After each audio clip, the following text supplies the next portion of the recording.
traveling to the shores of Cyprus with this new cookbook, My Cypriot Table. Each recipe highlights Cyprus's rich culinary heritage. So here to share her flavors from her homeland, bridging traditional recipes with contemporary taste, is author and food stylist Irene Matys. Irene, welcome to the show. Thank you so much. So honored to be here to share my Cypriot table with all of you. We are so delighted. It's a gorgeous book, and I understand that you were born in Cyprus, Yes. but you immigrated here as a refugee. Yes. So tell us more about your story. So we lived in refugee camps after the war in 1974, and then we were sponsored here to come as a family in 1976. So I was almost 7 at the time. Wow. So during that time, you know, it was very difficult for our family because we didn't know the language. My parents had nothing, right? So we had to start all over again. But my parents did such a great job keeping our culture and our heritage alive, but also celebrating our new country, Canada. So we're very lucky to have 2 places to call home, right? Wow. So it's fantastic. Okay, and you bring your culture to us with food, and we're going to start with the first dish, which is cracked olives. So it's Elias Tsakistes. Say it again. Elias Tsakistes.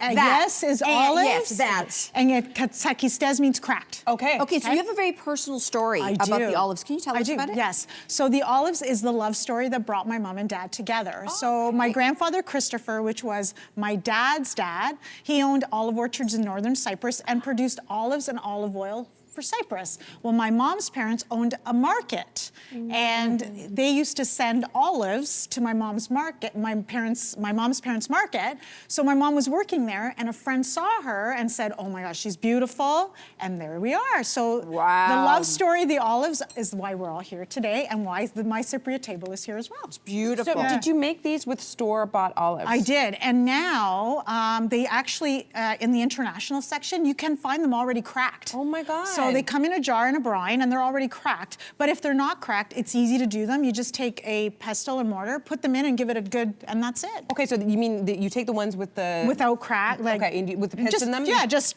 like no that. pits. Pits or no pits? Pits. Always Smash pits, them, yeah. and then we're adding in a little bit of lemon? Yeah, so what we're doing is we use dry coriander, which has like an earthy, citrusy taste, as well as lemon, garlic, and olive oil. But the combination with the brine, they're absolutely delicious, especially when they're warm as well. You can warm them up. Yes. And any leftovers, because the book is a sustainable book and how to use up leftovers, the oil that's left, fry your potatoes in it or use it in a dressing. It's absolutely delicious. These are amazing. Yeah. These are amazing. Let's move on next to meatballs. And you say meatballs are like a Cypriot staple. Oh, yes. So what makes yours so tasty? Okay, so they're called Kuftas in Cypriot and in Greek. So the Kuftas, we grate potato in there, as well as fresh mint. Okay. So that brings the Cypriot flavors together, and you serve them with yogurt and fresh cucumber. And growing up, like, who doesn't love meatballs, right?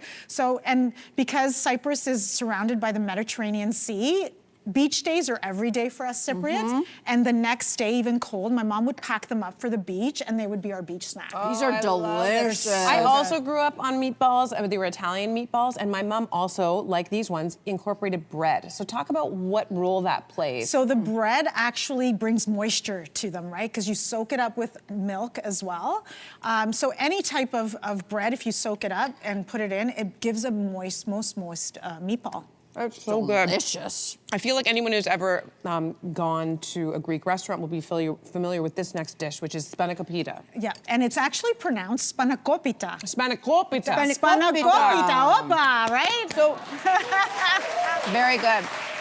So the Greek version uses feta, but this one uses a different cheese. Yes, what is it that? does. Well, audience likes this one, Irene. Yeah, they do.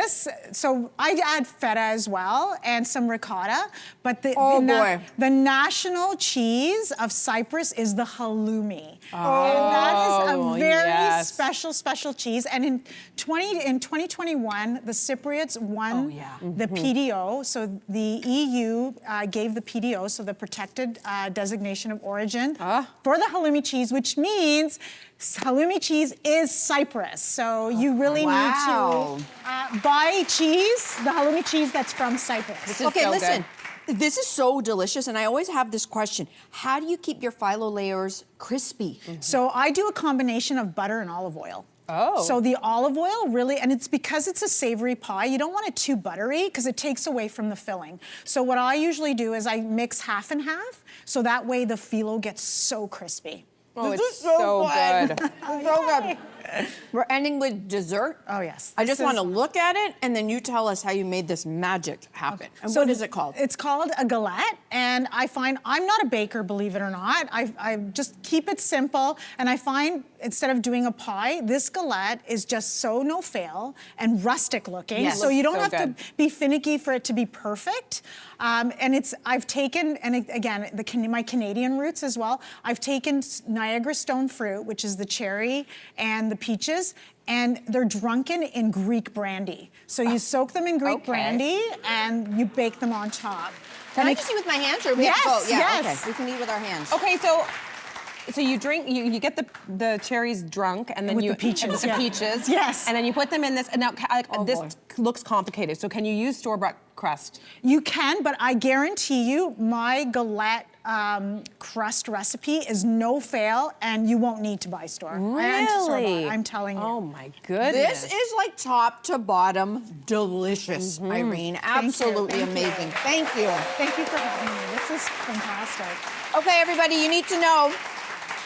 It is called My Cypriot Table. It is out now. Photography also by Irene. And guess what, studio audience? You're going on with your copy today. Hey, you, come a bit closer.